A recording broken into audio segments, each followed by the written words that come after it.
the long touchdown to Smith last week, that came about because they ran the same personnel and formation twice in the first half, and they saw exactly how the Vikings were playing it. You're tuned in to the Ross Tucker Football Podcast, guiding your gridiron journey, none other than your host, former NFL lineman, Ross Tucker.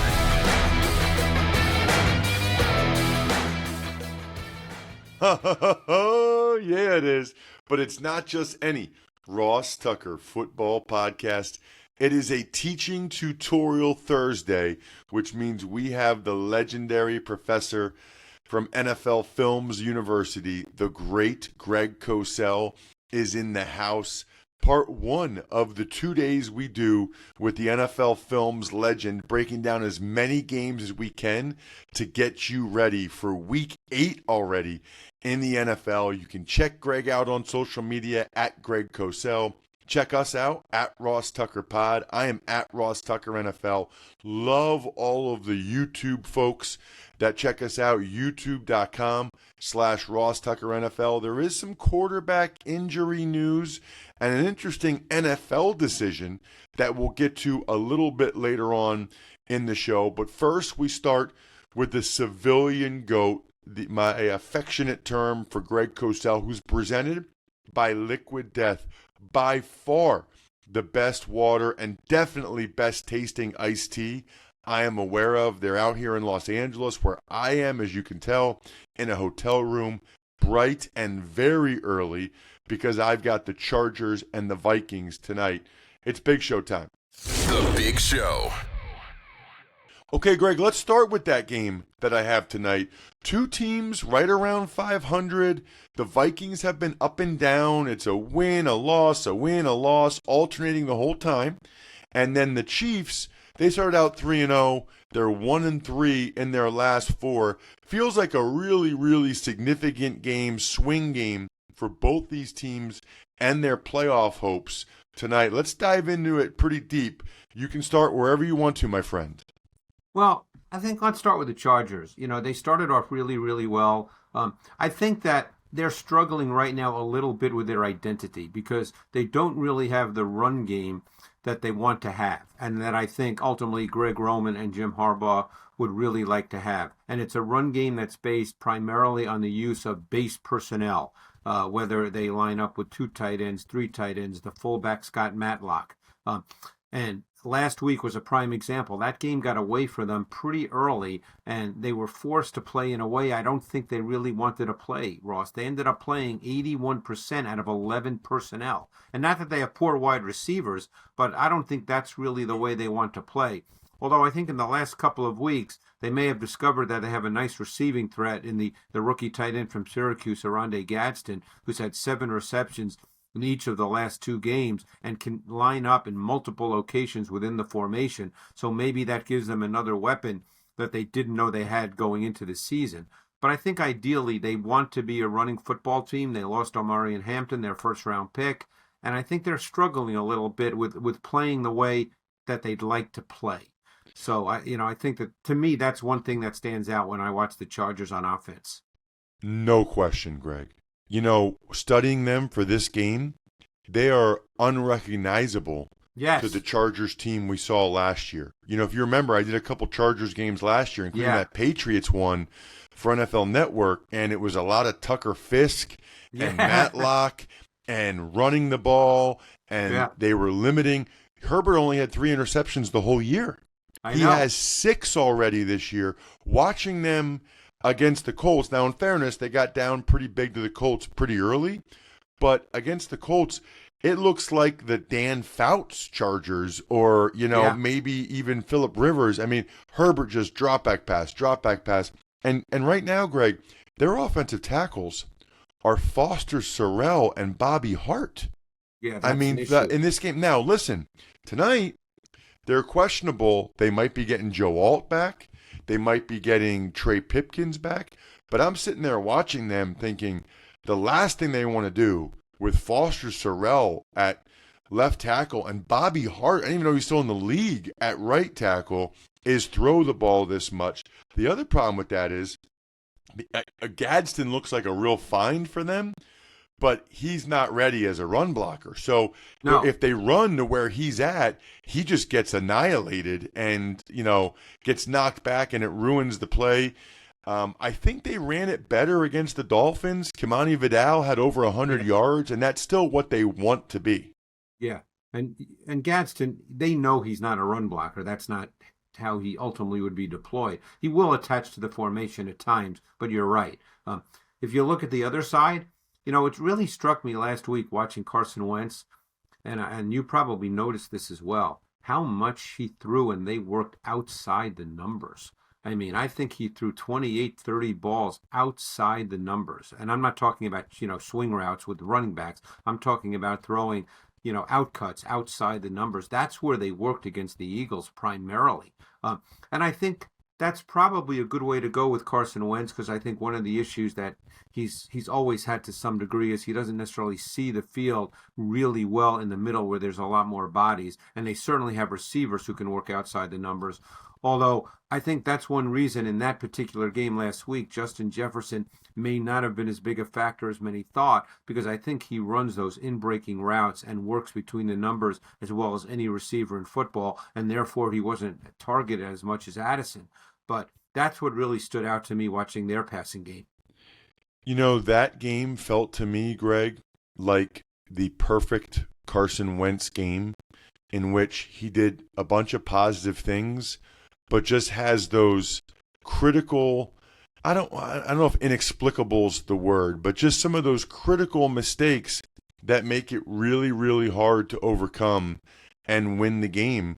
Just some plays where it's like he, I don't know I thought the word. The second interception where he ran to his right and just threw it down the field, that was obviously terrible. I thought that first interception was a really good design by the Eagles. We've seen great quarterbacks who struggle at times when they see a first-level defender drop out. He just did not process it. He was throwing the quick inbreaker to Jefferson, and he just did not process Jalen Hunt. But we've seen great quarterbacks do that. But I think the play that probably stands out, and it was the play that was reviewed, is when the Hockenson play, because I forget what the score was, but if that counted as a touchdown, that might have changed the game right there, because I believe that was in the fourth quarter. But you're right. I think overall, though, Wentz has played pretty well. He hasn't been as reckless as I'm sure many Eagles fans remember in his later days with the Eagles and at moments throughout his career after the Eagles. You probably recall when he started last year in that final game of the season for the Chiefs, he was so bad that I thought he might never get another chance in the league. Wow. The other thing I would say about tonight's game, watching Justin Herbert, Greg, and I saw this, when I've done other games with Justin Herbert and met him in person, he is like right out of central casting for a franchise quarterback. Yeah. The size, the arm, he can run, the hair. Yeah. He is like, he's right out of central casting. I'm looking forward to seeing those guys tonight. Huge game for both those teams to feel like they're still in the mix in the playoff race. Speaking of that, who would have thought that the Bills and the Panthers in a Week 8 game would have the same amount of wins? Not me, that's for sure. It's the 4-2 Buffalo Bills against the 4-3 Panthers. Now, Bryce Young did hurt his ankle in the last game, and there seems to be an expectation that it might be Andy Dalton at quarterback, Greg. And the Bills are coming off their bye, and obviously they had really been disappointing. I would say maybe almost the whole year, but certainly in those last two games. Curious to hear what you're looking for from the Bills coming out of the bye. Yeah, to me, I think the Bills, when I watch them, and I study the Bills in detail every week because I do stuff in Buffalo, and I just feel like their pass game needs to be a little more expansive. They obviously have a great quarterback. We know they're a running football team. There's a big belief about the Bills that, it's Josh Allen and everybody else. But you go back to last year, and obviously they had a very good year last year, and they've been very good for a number of years. But last year they actually had a higher run ratio than pass ratio. This year it's probably very much the same. They seem to want to be a running football team, and I think their pass game concepts need to become more expansive. Now, it's always easy to say, well, you don't have great receivers. I've never been one to buy into that argument. Yes, are there one-on-one matchup in games where if you have a great receiver that he can make a play because he can just win versus a corner or make a great catch when he's well covered? Sure. But I think when you face teams that play a good amount of zone and everybody plays zone, I think you want to be able to attack with your concepts. That's where it's not about people, it's about concepts. And I think they need to be a little more expansive with their pass game concepts to play to what Josh Allen is. All right, so I want to make sure all the listeners or the people checking us out, youtube.com/Ross Tucker NFL, really know what you mean there, Greg. When you say expansive, you're saying they need a higher volume or more route combinations to attack certain zone coverage. That's my sense watching the tape, yes. I think when Joe Brady came in, and obviously he replaced Ken Dorsey, and they felt that needed to be done. I think what Joe Brady has essentially done is try to make the pass game so quick rhythm, so quick timing, limit the mistakes, get the ball out of Josh's hands. And I think that's admirable and noble to try to do that.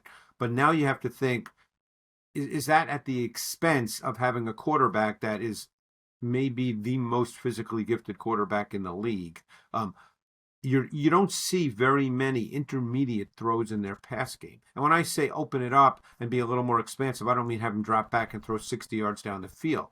But, when you watch certain teams, like when you watch the Lions and you see all those intermediate routes, and I'm trying to think of other teams that might come to mind, but when you see those kinds of teams that work the intermediate levels effectively with their concepts, it's multiple receiver concepts, it's combination routes.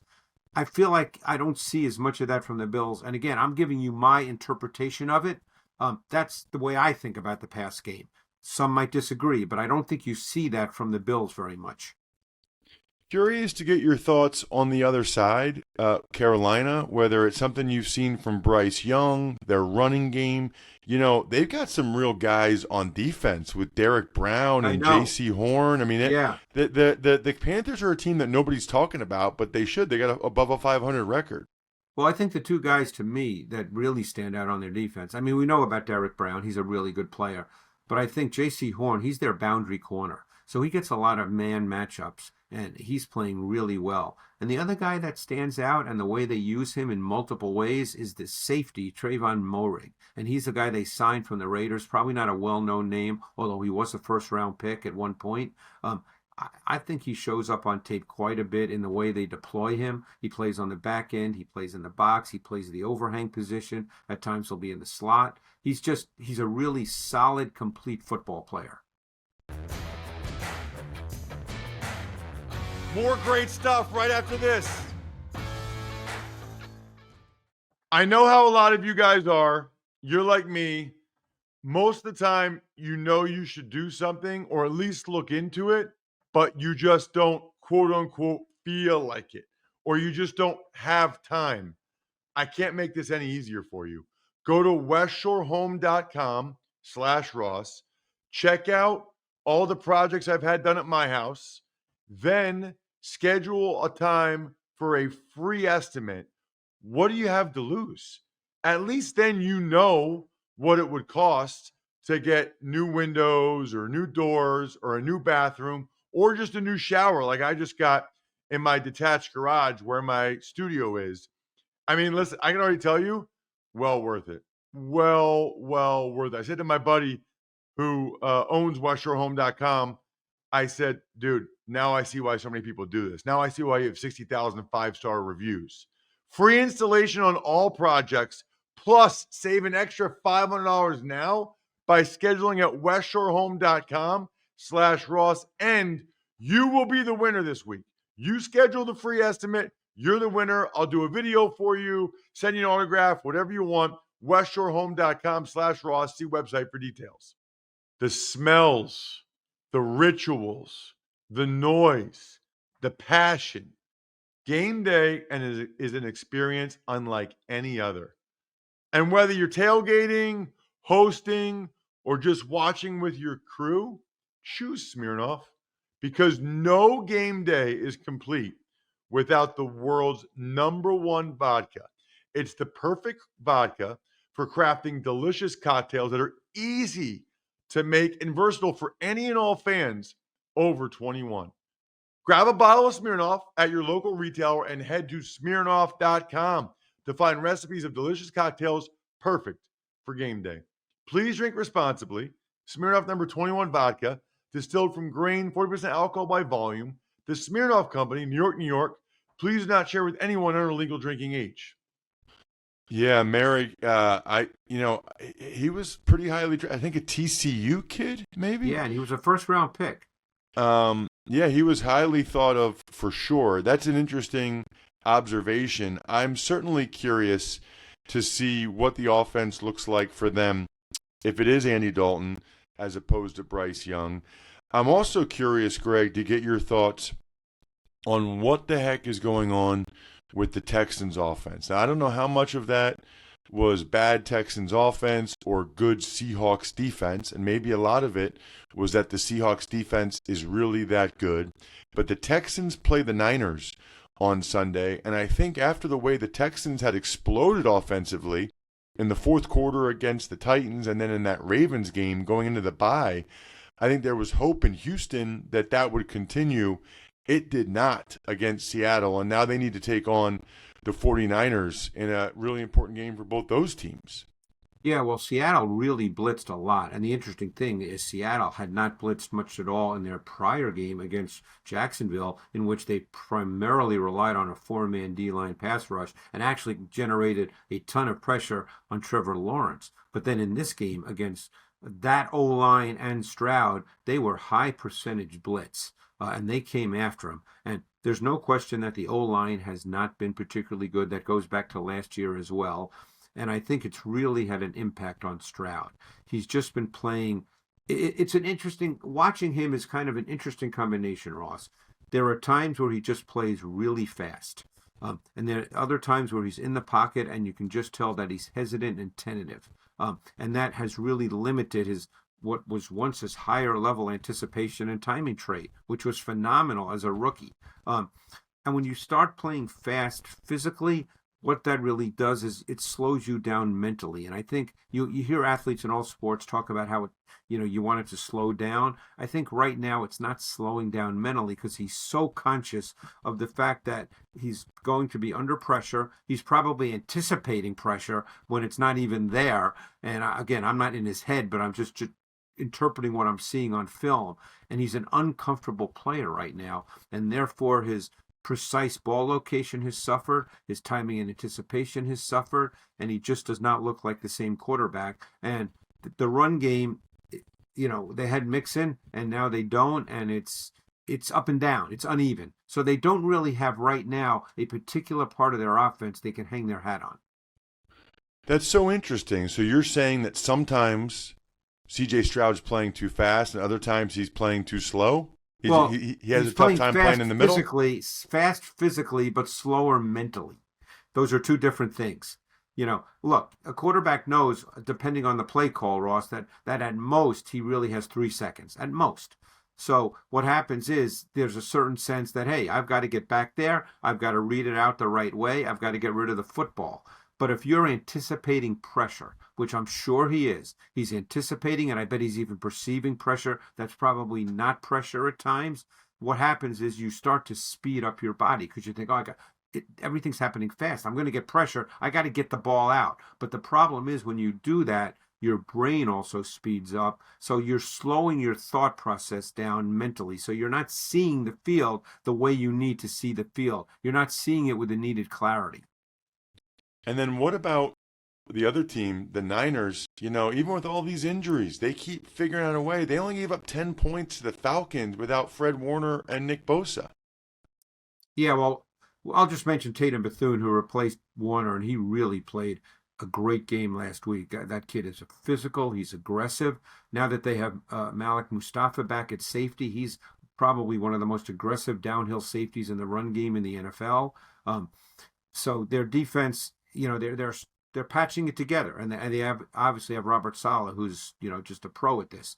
But offensively last week, we started to see the 49ers run game be what we expected it to be, Ross. They really, maybe it was the team they played because they're not that big up front, but almost 65% of McCaffrey's runs versus the Falcons came inside between the tackles. That was the foundation of their run game. There's no question getting Kittle back is critical. And not just because, Ross, and you can appreciate this, not just because of the blocks he can make if he's play side, but even when he's backside for this reason, because he can block one-on-one against defensive ends. So now what that does, and you can speak to this even better than I can, now that allows for double teams inside because he can take care of defensive ends one-on-one. So now they did such a good job with their double teams in this game inside, which really helped the interior of their O-line, which had been struggling up to this point for much of the season. It's a terrific point. I feel like that's something that we've hit home a lot this season is just the importance of tight ends who can block the edge defender, whether it's front side or backside, by themselves, one-on-one. There's not a lot of guys that can do it, actually. Every team used to have one guy that was on the roster because he was pretty good at that. And that kind of went away, and I feel like it's almost like everything else, Greg. It's circling back where teams are like, hey, we got to have a guy that can make that block. Where's Kyle Brady when you need him? Oh, my gosh. Man, I could tell you Walter Rasby, Mark Campbell. I mean, I could go through the line. Oh, there's Dave a bunch Moore of those guys, good blocking tight ends back in the day. By the way, just as an aside, calling that Bengals-Steelers game last Thursday night, Greg, I was told, I know exactly what Washington. I know exactly what he weighs. Let me just say it's well over 300 pounds. Well over 300 pounds. But they said he has the best hands on the team. He's got those soft hands that he just sucks in the ball. He likes playing tight end. He's the biggest receiving threat NFL history at 6'7" and what he weighs. Well, I keep watching him and I start to think of Jason Peters to think that, would he be better off? He'd probably earn a hell of a lot more money if he became an offensive tackle. Yeah, I think he talks about it a lot. Or he gets asked about it a lot. He obviously likes tight end. He fell in the draft a little bit because of his knee, and I think that there's also a thought that it's easier to play 30 snaps as a tight end than 65 as an offensive tackle. No question. Which is part of the conversation as well. Let's talk about the Eagles and the Giants. This is always interesting to me, Greg, when two teams play against each other that just played against each other 2 weeks ago to see what changes, what's different. Obviously, I know you've studied both these teams a lot. Hurts coming off one of his best games. Let's dive into the Eagles and the Giants. Yeah, they just played a couple of weeks ago. Jalen Carter did not play in that game. He'll be playing in this one, obviously. I think that was a meaningful factor in the game. Look, I think, Jackson Dart has obviously played well. And I think he brings an energy to the team that, is hard to define. I can't define that, but it's clear that it exists. But he's at the point in his career where, for the most part, you worry more about his legs, I think, than his arm at this point. We saw that in that matchup 2 weeks ago, and to end the first series, he ran 20 yards for a touchdown on a called pass, and they actually had Zach Bond, a terrific linebacker, spying him. But, the problem is sometimes when you spy really athletic quarterbacks is you got to tackle them, and sometimes that's not so easy. I thought when you talk about the Eagles, I thought last week was such a good game for them to get their passing game back on track, and I'll tell you why. Because when you play the Vikings, and you know this, and it's actually will factor into your game tonight, I would imagine, as well. When you play the Vikings, you get a lot of six-man pressures, okay? And so since they don't play pure man coverage, what you get a lot of is five-man zone match concepts on the back end. And there are a lot of voids. There have to be. There's only 5 coverage defenders, and they're essentially playing zone coverage. I know you've studied this, so you know exactly what I'm talking about.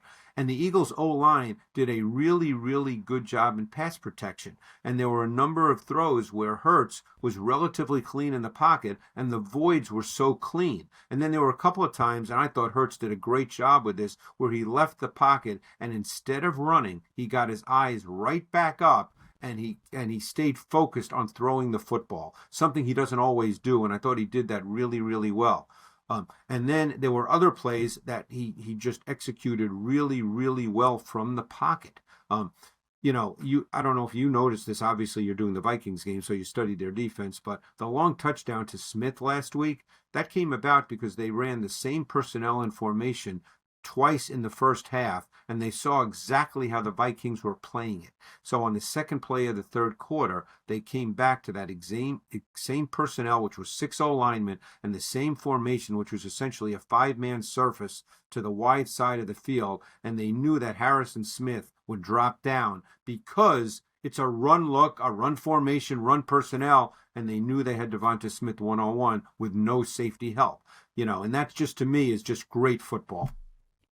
That is good coaching. Maybe we can give Kevin Patullo a little bit of credit for once, Greg, and the whole staff. But the second touchdown that Jalen Hurts threw to Brown was as good as he's done all year. It was just beautiful. I mean, it was twins to one side of the field. It was single high safety. The timing, the rhythm, the execution, that was high-level quarterback play right there.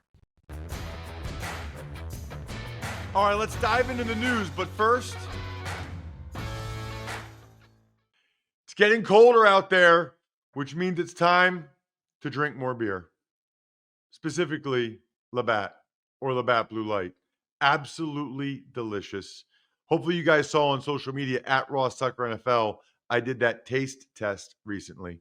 Rewards.labattusa.com is where it's at. Buy beer, get gear, the mini fridge amazing, the backpack cooler life-changing. Rewards.labattusa.com. It's funny, Greg, watching that game, I was thinking about you. I mean, I was thinking about, does Jalen Hurts listen or watch our show? Because you talk about how often the Vikings only rush 3. And when they did that, he took his time. He took his time and knew he had time. And then you talk about how much they rushed 6. When they did that, he got rid of the ball. Yeah, and they blocked it up. That's the key. And then they had the under center play action, which we talk about all the time on this show. It felt like the Eagles coaching staff had listened to or watched our show for that game. Well, it's funny you say that because they had 19 snaps with Hurts under center. Now, 15 of them were running plays, but the point is, are they going to build on that? That's what I'm very curious to see as they go forward. That's the most they've had probably with Jalen Hurts as their starting quarterback. Now will they build on that, putting him under center, getting more of the play action pass game, and obviously they have to get the run game going. It's been a hard deal, quite frankly. I mean, Barkley has the most runs of 0 or negative yards percentage-wise of any back in the league this year. Here's the thing. I think with the way they beat the Vikings over the top, I think the Giants have to keep the 2 deep safeties back, not let that happen. Should give Barkley a chance. That'll be an interesting game. Yeah. There is some news today, but Greg and I went long, so I'm going to save that news for tomorrow's show because I wanted to dive into these games with Greg. Obviously, there's a lot to talk about for tomorrow's show as well, including my breakdown of tonight's game. Other than that, I think we're done here. Thanks for tuning in to the Ross Tucker Football Podcast. Make sure to also check out Even Money, Fantasy Feast, and College Draft, all on the DraftKings Network on Samsung TV Plus, YouTube, or subscribe to the podcast on your favorite platform. Shout out myfrontpagestory.com. How about backofficescheduler.com? You also have Pizza Boy Brewing, Sporticulture, HumanHeadNYC.com.